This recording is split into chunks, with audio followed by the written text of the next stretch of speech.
Customize your site's header to give it a more distinctive look from the rest of your content, or help it blend with the rest of your site's branding.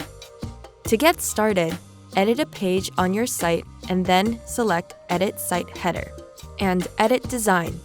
Here, you can change the header layout, effects, and spacing. To change your site title or add a site logo, double-click on your site title. To change your elements, select Add Elements. Elements that can be added to your header include a call to action button, social media icons, your store's cart, customer accounts login, or a language option. To add a background style, select Edit Design and select Color. When choosing a background style, select either from Solid, Gradient, or Adaptive.